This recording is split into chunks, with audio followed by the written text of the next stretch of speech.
His sneakers hardly made a whisper on the marble floors of Halberg Tower.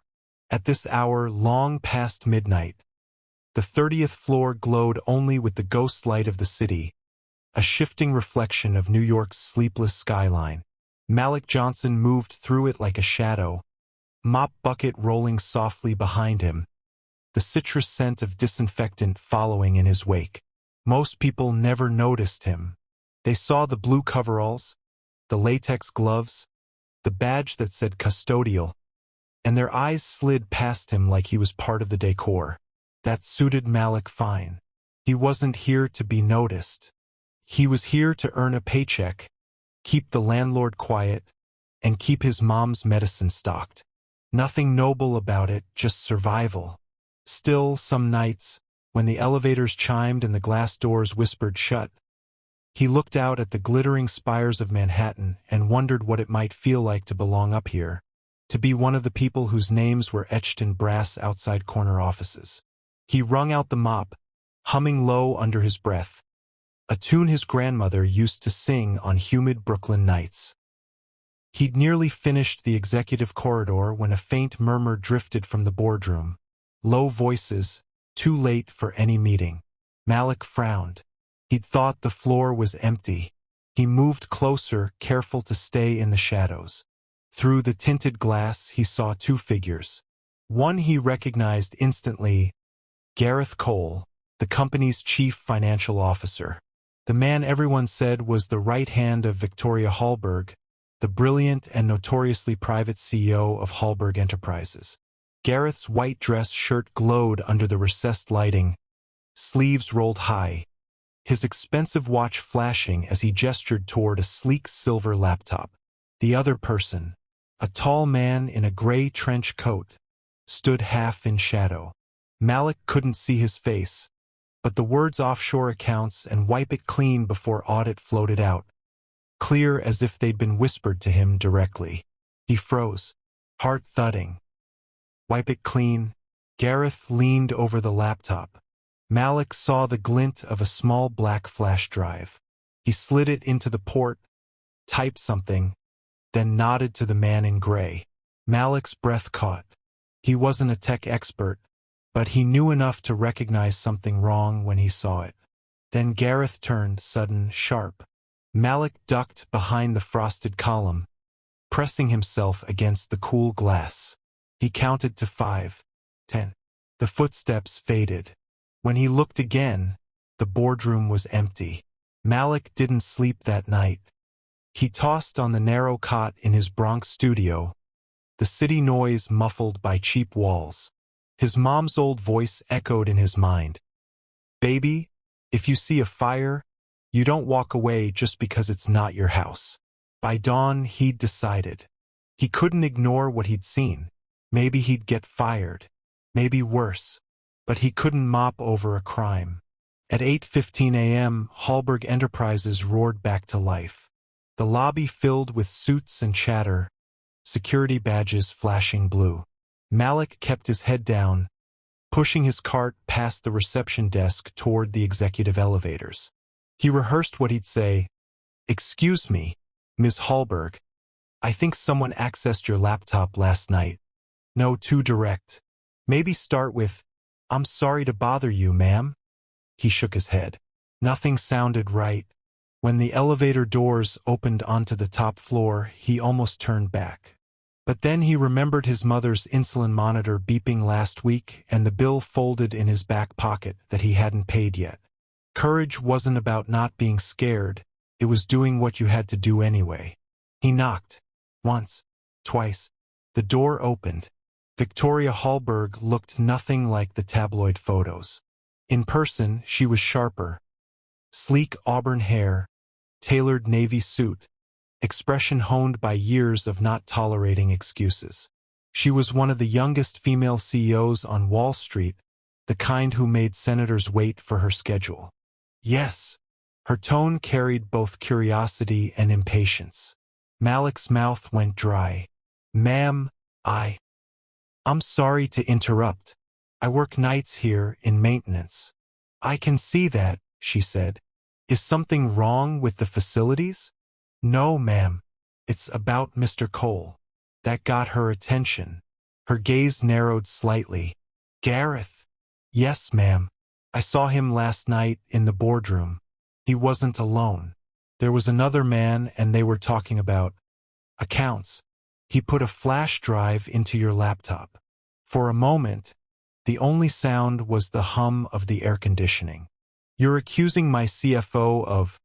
What, exactly? I'm not accusing, Malik said quickly.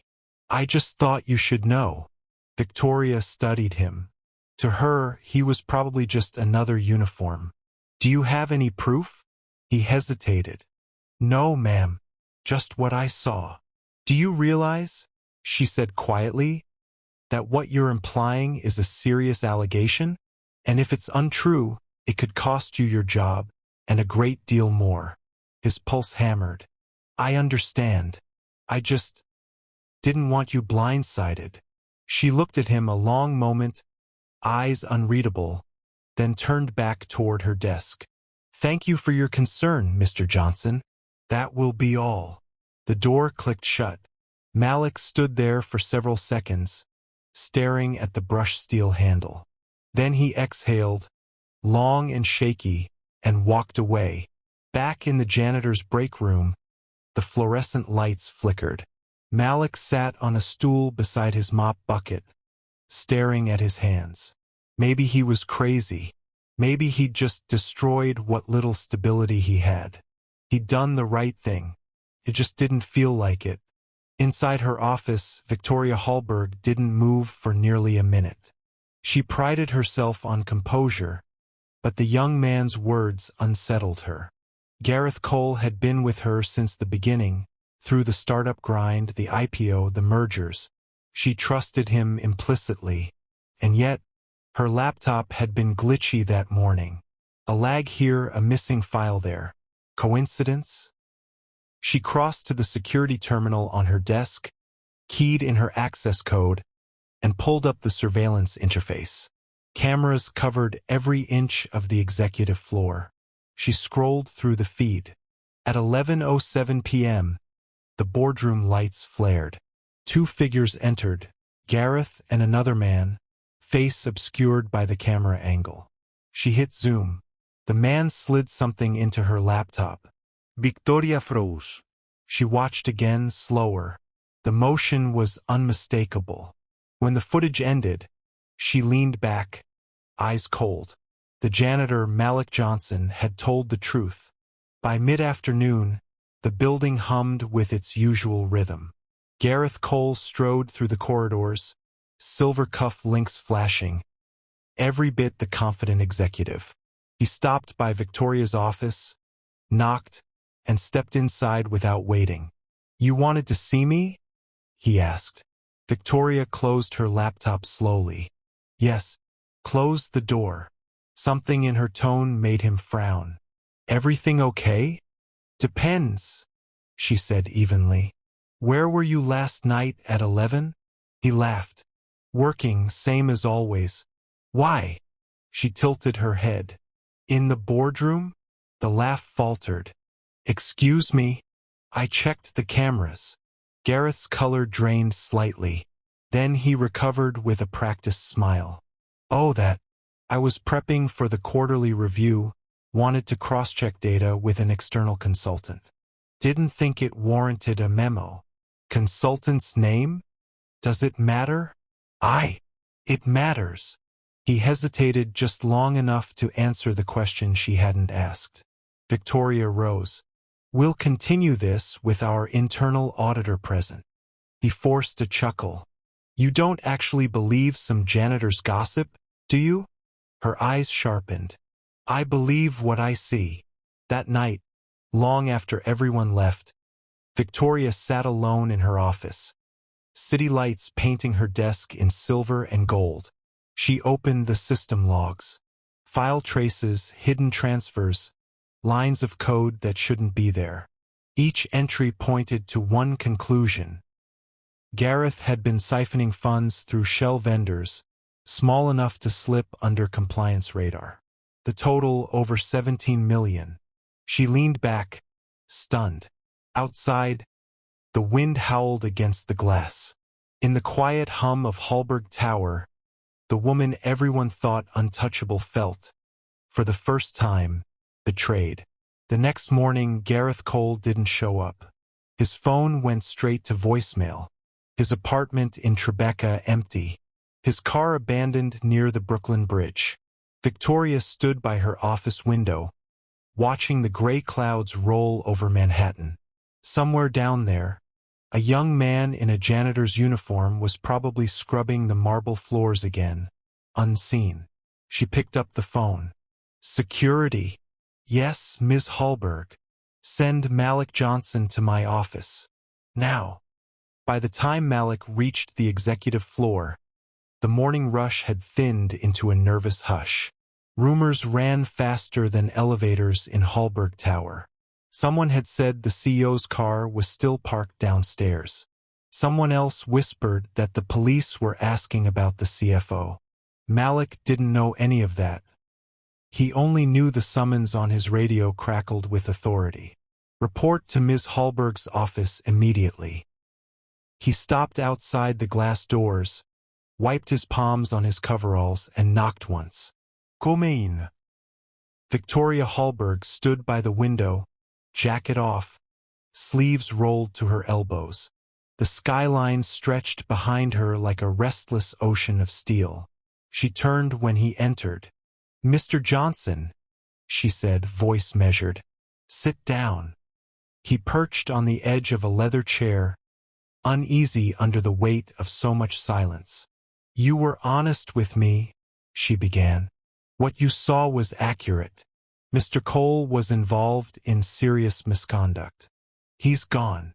Malik blinked. Gone. Disappeared. But he won't get far. She folded her arms. You risked your job to tell the truth. I won't forget that. He didn't know what to say. The compliment sounded like something from a different world, one where men like him didn't mop floors for a living. Then she surprised him again. I'm bringing in federal auditors. But I need your statement for our records. He nodded quickly. Of course, ma'am. Victoria studied him, really looked at him for the first time. There was something steady in his eyes, the kind of steadiness she hadn't seen in boardrooms full of confidence and polish. Thank you, Malik, she said softly. That'll be all for now. By noon, the building felt different. Security checkpoints appeared near the elevators.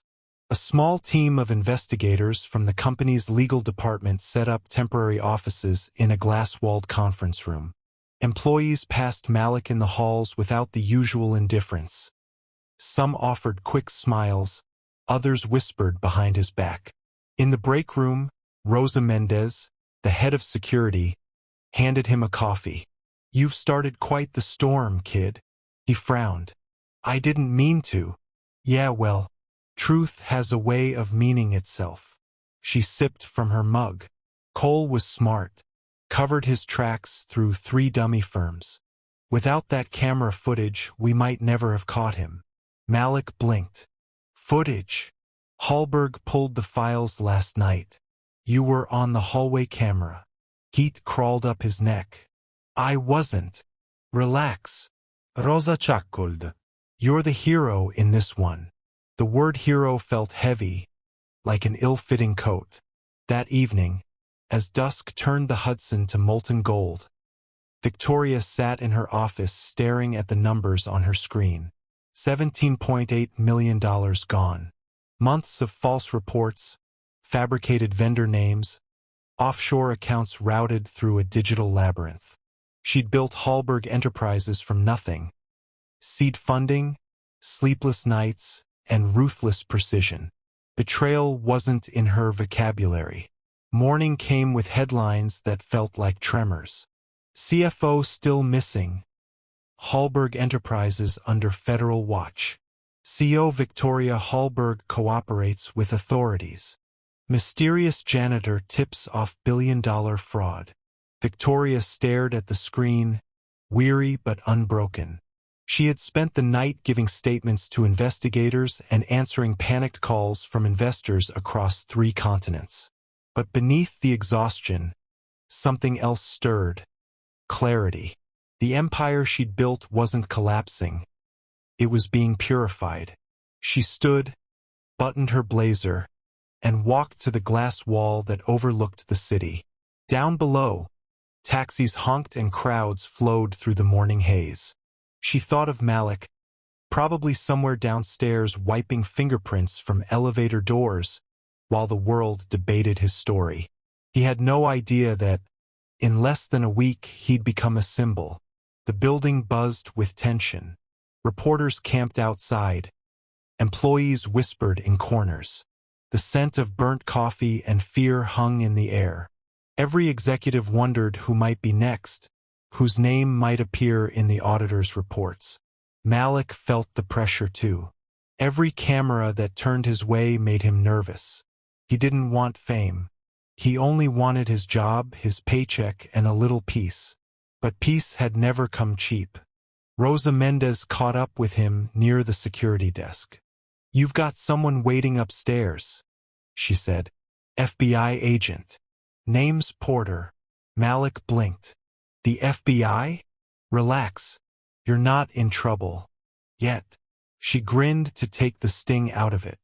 "Go on." "She's in Halberg's office." When he arrived, Agent Porter stood near Victoria's desk, flipping through a folder. She was in her 40s, compact, efficient, eyes sharp as scalpels.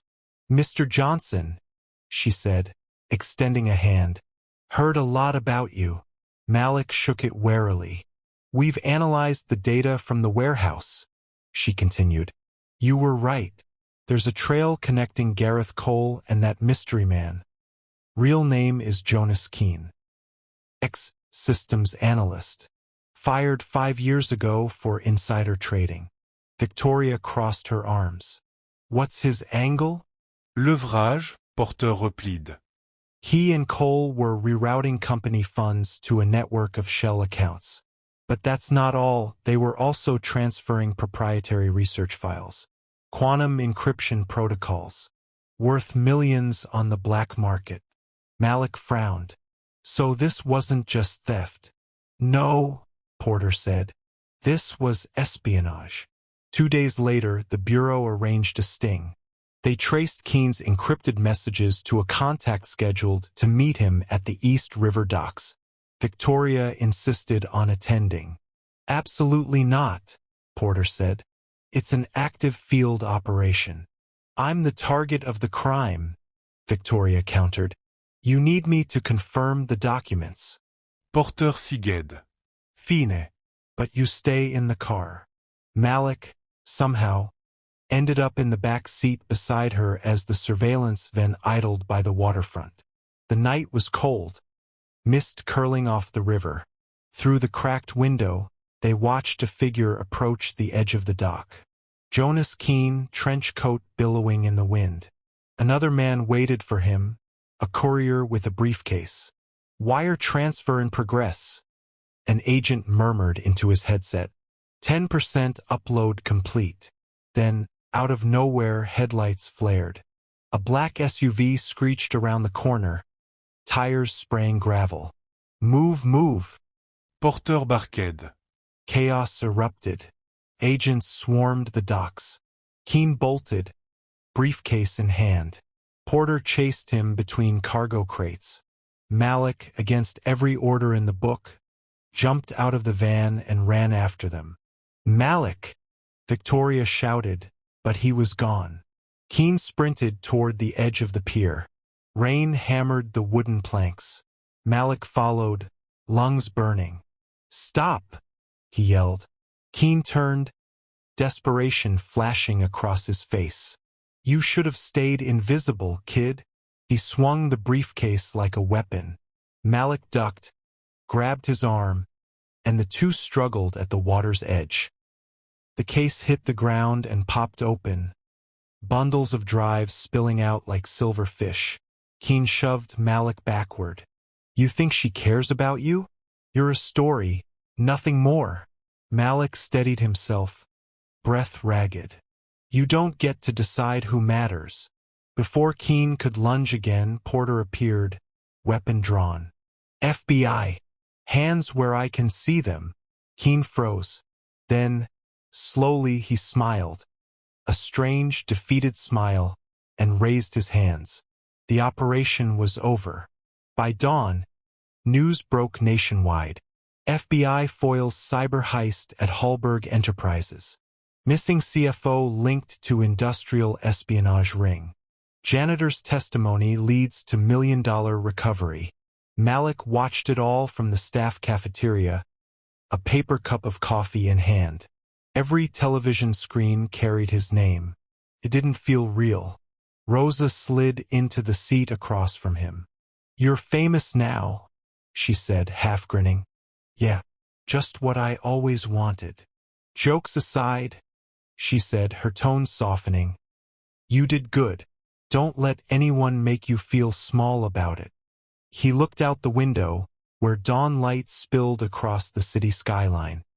"Funny thing," he said quietly, "I spent my life trying not to be seen. Now I wish I could disappear again." Rosa smiled. "Too late for that, hero." 2 weeks later, the board convened again.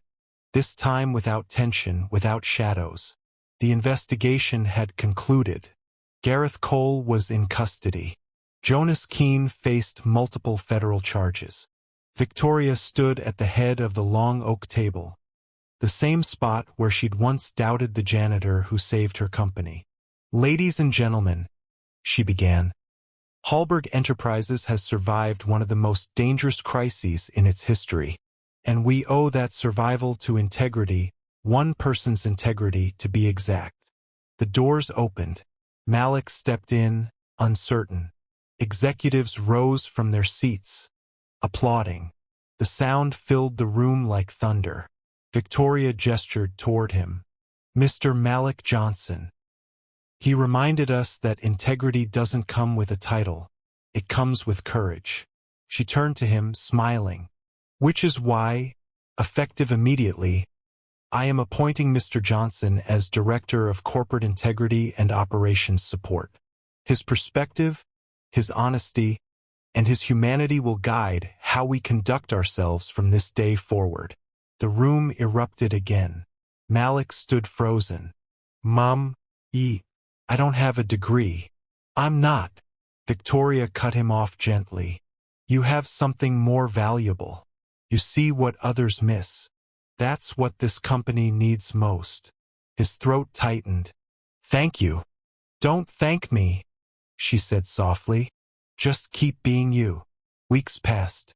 Malik's life changed in ways he couldn't have imagined. He traded latex gloves for a tailored suit, the cleaning cart for an office overlooking the Hudson. He felt out of place at first, lost in meetings full of jargon and PowerPoints. But Victoria insisted on his presence. "You see things differently," she told him. "That's your advantage." He didn't argue. Instead, he listened. He learned. And slowly, people began to listen to him too. He proposed a new feedback program allowing every employee, from janitors to analysts, to report concerns directly to leadership. He pushed for educational grants for maintenance staff and scholarships for employees' families. The board called it the Horizon Initiative. Victoria called it Malik's vision. The company culture began to shift. Doors that had once been closed started opening. People greeted each other by name in the halls. The invisible became visible. One quiet Sunday, Malik took the train back to Brooklyn. The air smelled of rain and street vendors. His mother's apartment was still the same, small, tidy, filled with gospel music and the smell of frying onions. She nearly dropped the spoon when she saw him. "Boy, look at you, wearing a suit like you own the building." He laughed. "Not quite, Mama, but I've got my own desk." She hugged him tightly. "I prayed for you every night." "I know." He looked around the familiar room, the cracked wallpaper, the humming old fan. "Things are changing, Ma. They really are." She smiled, eyes shining. "That's because you didn't let fear keep you quiet. God bless the work of honest hands." He sat with her for hours, just talking, letting the noise of the city fade into something softer. Months later, Halberg Enterprises hosted its annual charity gala at the Plaza Hotel. The chandeliers gleamed. The air buzzed with wealth and champagne laughter. But this year, the tone was different, humble, heartfelt. Victoria stood at the podium, wearing a deep emerald gown. Cameras flashed, the crowd hushed. "There was a time," she began, "when I believed leadership meant standing above others. But I was wrong. True leadership means seeing those who stand below and realizing they were beside you all along." She gestured toward the front table, where Malik sat in a navy suit, eyes wide. "Because of one man's courage, this company stands stronger than ever. Tonight, we honor that courage with a new tradition." She paused, voice steady but full of warmth. "From this year forward, we will award the Malik Johnson Integrity Fellowship, a full scholarship and mentorship program for underrepresented employees pursuing business ethics and management education. Because greatness can start anywhere, even with a broom and a heart that refuses to look away." The audience rose in applause. Cameras flashed. Malik stood awkwardly, overwhelmed. When Victoria reached him, she took his hand. "You saved more than a company," she whispered. "You reminded us what humanity looks like." He smiled, eyes glistening. "Guess I just knocked on the house and said, 'You better close your windows.'" She laughed, a genuine, unguarded laugh that echoed across the ballroom. Months turned into years. Malik never forgot where he came from. He visited the custodial staff often, still remembered their birthdays, still helped when someone needed a loan or a word of advice. The fellowship grew, funding dozens of employees' education. Some became managers, others engineers. One even started her own cleaning service that contracted directly with Halberg Enterprises. Victoria, too, changed. She spent less time in her corner office and more walking the floors, talking to people whose names she once never learned. She and Malik became an unlikely team, CEO and former janitor, partners in rebuilding a company on the foundation of empathy and trust. And though success returned in numbers and profits, it was the culture that made headlines. Halberg Enterprises reinvents corporate ethics. The janitor who changed the boardroom. One evening, long after the offices had emptied, Victoria sat by her window watching the skyline. Malik knocked softly before entering. "Still working?" he asked. "Always," she said with a smile. "Old habits die hard." He handed her a small envelope. "Something came in the mail for you. No return address." She opened it. Inside was a photograph, grainy, black and white. Gareth Cole standing in some distant marketplace, looking directly at the camera. On the back, a single line, "Some storms never end, but I learned who brings the light." Victoria's hand trembled slightly. She passed the photo to Malik. "He's alive. Seems that way." She smiled faintly. "Let him be. The world will take care of its own justice." He nodded, slipping the photo into a drawer. They sat in silence for a moment, the hum of the city below. "You ever think about how it all started?" Malik said. "Every day." She looked at him. "You could have stayed quiet." He shrugged. "My mama used to say, doing right ain't easy, but it's always worth the noise." Victoria chuckled softly. "Smart woman. She'd say the same about you." Outside, the lights of New York shimmered like constellations on glass. Somewhere in that brilliance, two souls who had once stood worlds apart now shared the same horizon. Years later, a reporter from The New Yorker interviewed Malik in his modest office. "You went from janitor to executive," she said. "What's your secret?" He thought for a moment, then smiled. "No secret. Just this: everyone matters. The person who empties your trash might just save your company one day. So look them in the eye. Say thank you. Listen. The journalist nodded, scribbling notes. And what about you? What's next? Malik leaned back, glancing at the photo on his desk. Him and Victoria standing beside a group of scholarship recipients, smiling wide. Next, he said, just keeping the windows closed before the storm.